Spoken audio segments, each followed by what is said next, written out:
पंचायत चुनाव में 2 सूचियों में नाम के मामले में हाईकोर्ट ने स्पष्टीकरण देने से इनकार कर दिया है। कोर्ट ने यह स्पष्ट किया है कि पंचायत चुनाव की प्रक्रिया पर कोई रोक नहीं लगाई गई, बल्कि केवल चुनाव आयोग के 6 जुलाई को जारी सर्कुलर पर स्थगन आदेश दिया गया है।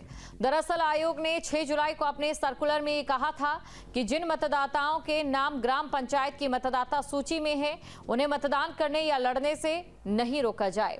जिसके बाद एक याचिका दाखिल की गई, जिसमें यह कहा गया है कि देश में किसी भी राज्य में 2 अलग अलग मतदाता सूची में नाम होना आपराधिक श्रेणी में आता है और ऐसे में उत्तराखंड राज्य निर्वाचन आयोग ने किस आधार पर ऐसे लोगों के निर्वाचन को स्वीकृति प्रदान कर रहा है। 11 जुलाई को हाईकोर्ट ने निर्णय देकर राज्य निर्वाचन आयोग के निर्देश पर रोक लगाते हुए कहा था कि 2 मतदाता सूचियों में नाम वाले प्रत्याशियों का चुनाव लड़ना पंचायत राज अधिनियम के खिलाफ है, लेकिन पंचायत चुनाव की नामांकन प्रक्रिया पूरी हो जाने के कारण वह चुनाव में हस्तक्षेप नहीं कर रहा।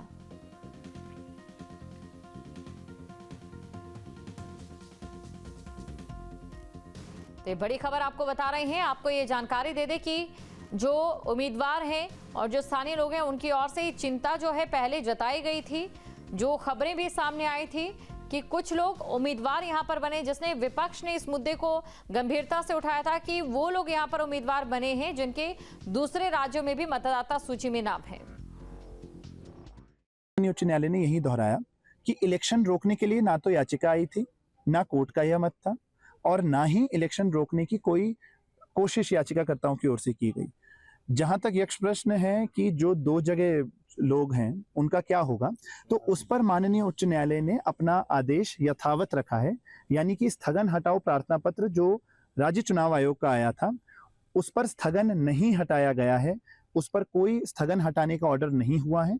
और कोर्ट ने पूछा भी चुनाव आयोग से कि क्या आप चाहते हैं उस पर कोई ऑर्डर पास किया जाए, तो उन्होंने बस ये कहा कि हम उस पर कुछ सच विस्तृत ऑर्डर भी नहीं चाहते।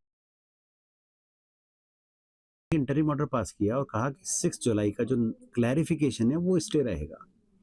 ना स्टेट इलेक्शन कमीशन की तरफ से हमारी एप्लीकेशन ये थी कि इलेक्शन स्टे नहीं किया जाए और किसी भी तरह से अगर वोटर लिस्ट के डिस्प्यूट पे इलेक्शन स्टे नहीं होना चाहिए, स्टे इलेक्शन की कार्रवाई आगे चलती रहे।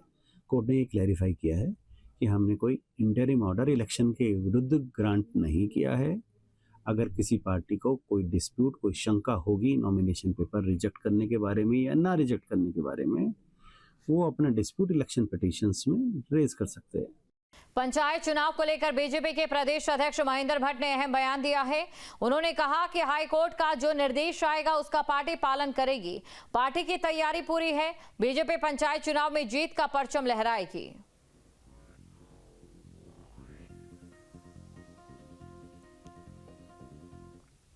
तो पहले के अधीन विषय है और आज जानकारी जो मिलेगी, आयोग, राज्य निर्वाचन आयोग ने अपील की है न्यायालय में कि इसमें ठीक दिशा निर्देश आ जाए। जैसे दिशा निर्देश आते हैं तो चुनाव की प्रक्रिया उस रूप में होगी, ऐसा हम विश्वासपूर्वक कह सकते हैं, क्योंकि दल के अध्यक्ष के नाते भारतीय जनता पार्टी चुनाव के लिए पूरी तरह तैयार है और हम लोग अपनी सब प्रकार की प्रत्याशी के दृष्टिकोण से भी हमने चयन कर लिया है और लगभग हमने 320 जिला परिषद सदस्यों को घोषित किया, 358 में से।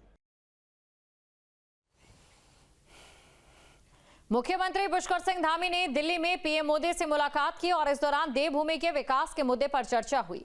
सीएम धामी ने उधम सिंह नगर को सेमीकंडक्टर हब बनाने और दिल्ली मेरठ के बीच रीजनल रैपिड ट्रांजिट सिस्टम को हरिद्वार तक डेवलप करने की मांग की है। साथ ही नंदा राज्यात यात्रा और हरिद्वार महाकुंभ को लेकर बजट की मांग की है। मुख्यमंत्री पुष्कर सिंह धामी ने आज दिल्ली में अभी देर शाम प्रधानमंत्री नरेंद्र मोदी से मुलाकात की और मुलाकात के भीतर राज्य से जुड़े महत्वपूर्ण मुद्दों पर विस्तार से चर्चा भी की है। उन्होंने प्रधानमंत्री के सामने हिम आधारित नदियों को वर्षा आधारित नदियों से जोड़ने के लिए प्रथम चरण की स्वीकृति मांगी है और प्रथम चरण में पिंडर कोसी लिंक परियोजना का एक प्रारंभिक प्रस्ताव भी तैयार करके प्रधानमंत्री को सौंपा है और ग्लेशियर आधारित पिंडर नदी के पानी को वर्षा आधारित कोसी और तमाम अन्य नदियों में मिलाए जाने के लिए बागेश्वर, अल्मोड़ा और नैनीताल जिलों के 625 गांवों की लगभग 2 लाख की जनसंख्या को विस्थापित करने का एक प्रस्ताव रखा है और उसमें आर्थिक मदद की मांग की है।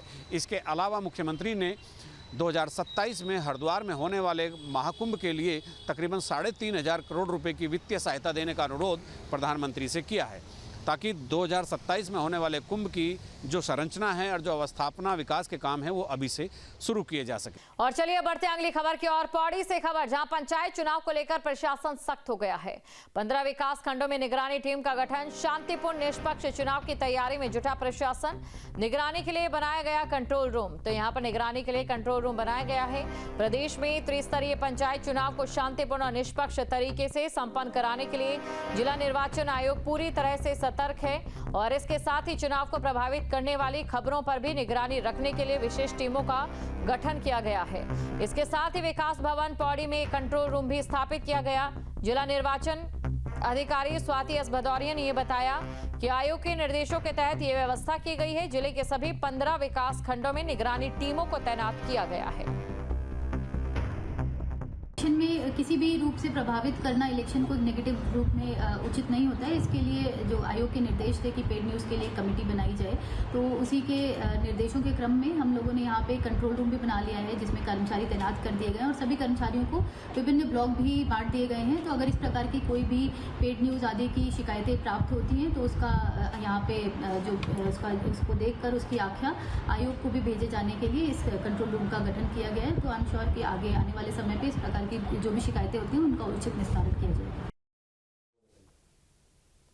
और खबर पर अधिक जानकारी के साथ संवाददाता कुलदीप हमारे साथ जुड़ चुके हैं। कुलदीप, देखिए विलंब के बाद पंचायत चुनाव हो रहे हैं, तो ऐसे में पंचायत चुनाव को लेकर किसी भी प्रकार की कोई कसर ना छूट जाए, इसी को लेकर प्रशासन की तैयारी यहां पर पुख्ता नजर आ रही है। कुलदीप जी बिल्कुल सही कहा।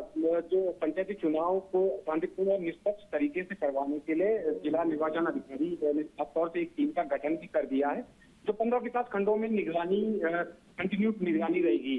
मैं बता दूं कि जो पेड न्यूज होती है या जो पोर्टलों में किसी पर्सनल व्यक्ति के लिए खबरें चलाई जाती है, तो खासकर ये टीम निगरानी रखेगी। जी बिल्कुल, यानी कि ये कहीं ना कहीं यहाँ पर जो एक चुनाव आचार संहिता के बाद तमाम चीजें रहती है उन पर एक विशेष तौर पर यहाँ नजर रखी जाएगी। जी बिल्कुल, आचार संहिता लागू है, ये इसीलिए टीमों का गठन भी किया जा रहा है। और मैं बता दूं पंचायती चुनाव में लगातार बाधाएं देखने को मिल रही हैं। कई बार इसको रोका गया है, उसके बावजूद कल भी एक फैसला हाईकोर्ट का आया था जिससे जो चुनाव चिन्ह थे उन्हें 2 बजे तक आवंटन रोक दिया गया था। उसके बावजूद 2 बजे के बाद सभी जो प्रत्याशी हैं उनको उनके चुनाव चिन्ह मिल चुके हैं। और जो टीमें हैं वो लगातार प्रयास कर रही हैं कि कोई भी पेड न्यूज इस चुनाव में ना देखी जाए, इसलिए जिला प्रशासन भी सतर्क मोड पर दिखाई दे रहा है। कि जो ये कंट्रोल रूम है, क्या ये सोशल मीडिया द्वारा दी गई जानकारी या फिर किसी भी तरीके के प्रमोशन पर ही नजर रखेगा या फिर बाकी पहलुओं पर भी आगे बढ़कर काम करेगा? नहीं, ये दोनों में ही अपनी नजर रखेगा। सोशल मीडिया में कुछ भ्रामक जो खबरें हैं वो ना फैले, या जो न्यूज चैनल हैं या फिर जो पोर्टल्स आजकल अत्यधिक जल्दी के चक्कर में कुछ भी खबरें प्रसारित कर लेते हैं, इनको रोकने के लिए ये टीम का गठन किया है कि इससे चुनाव प्रभावित ना हो। जी शुक्रिया कुलदीप तमाम जानकारी को दर्शकों तक पहुंचाने के लिए। जहां भक्ति है हर शब्द में, कथाओं में छिपे हैं दिव्य रहस्य और ज्योतिष देता है जीवन को दिशा। धर्म से जुड़ी हर बातों को जानने के लिए हमारे चैनल स्तुति को सब्सक्राइब करें। चैनल पर जाने के लिए इस लिंक पर क्लिक करें।